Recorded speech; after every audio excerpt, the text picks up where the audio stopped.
আমাদের কাজটাই তো জনতা কেন্দ্রিক। এ পর্যন্ত যতগুলা কাজ করছি, যে ট্রেনিং বলেন, তারপর ক্ষেত্রাশ্রম বলেন, সব কিছু কিন্তু জনতা কেন্দ্রিক। এখানে কোনো ব্যক্তি কেন্দ্রিক কিন্তু আমাদের কিন্তু কোনো কাজ নেই।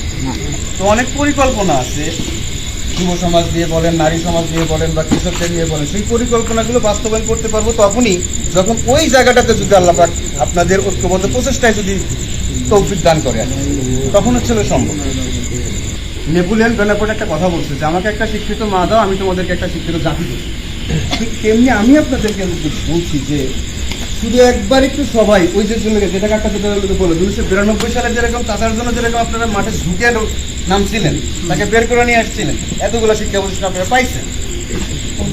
এইবার একটু আস্থা রেখে বিশ্বাসের সাথে একবার চলেন, একটু ঐক্যবদ্ধভাবে একটু মাঠে নামি, জয়টা ছিনে নিয়ে এসে গোটা গ্রামটাই উঠতে আসেন সবাই মিলে গ্রামের স্বার্থে, গ্রামের উন্নয়নের স্বার্থে। ব্যক্তি কেন্দ্রিক যদি আপনার সাথে আমার রেশারেশি যদি থেকে থাকে, তাহলে চলেন আমরা ওটা সমাধান করে ফেলি। কিন্তু রোহাটা একটা পরিবার, এই পরিবারটারই আমরা কিন্তু সকল সদস্য, আর সেই পরিবারের প্রতিনিধিত্ব করার জন্যই কিন্তু আমি আপনাদের দ্বারে আসছি। তো আশা করি যে আমি আপনাদের সার্বিক সহযোগিতা পাবো, এবং যেভাবে হচ্ছে আপনারা পরামর্শ দিবেন সেইভাবে হচ্ছে আগামী দিনের কার্য পরিচালনা করার চেষ্টা করব। এবং আমি আবারও আপনাদেরকে এই রাত জেগে সারাদিন কাজ করে এতক্ষণ সময় আপনারা দিয়েছেন, এজন্য আন্তরিকভাবে আবারও কৃতজ্ঞতা প্রকাশ করছি। সবাইকে আন্তরিক শুভেচ্ছা ও অভিনন্দন জানিয়ে আমি আমার কথা শেষ করছি। আসসালামু আলাইকুম।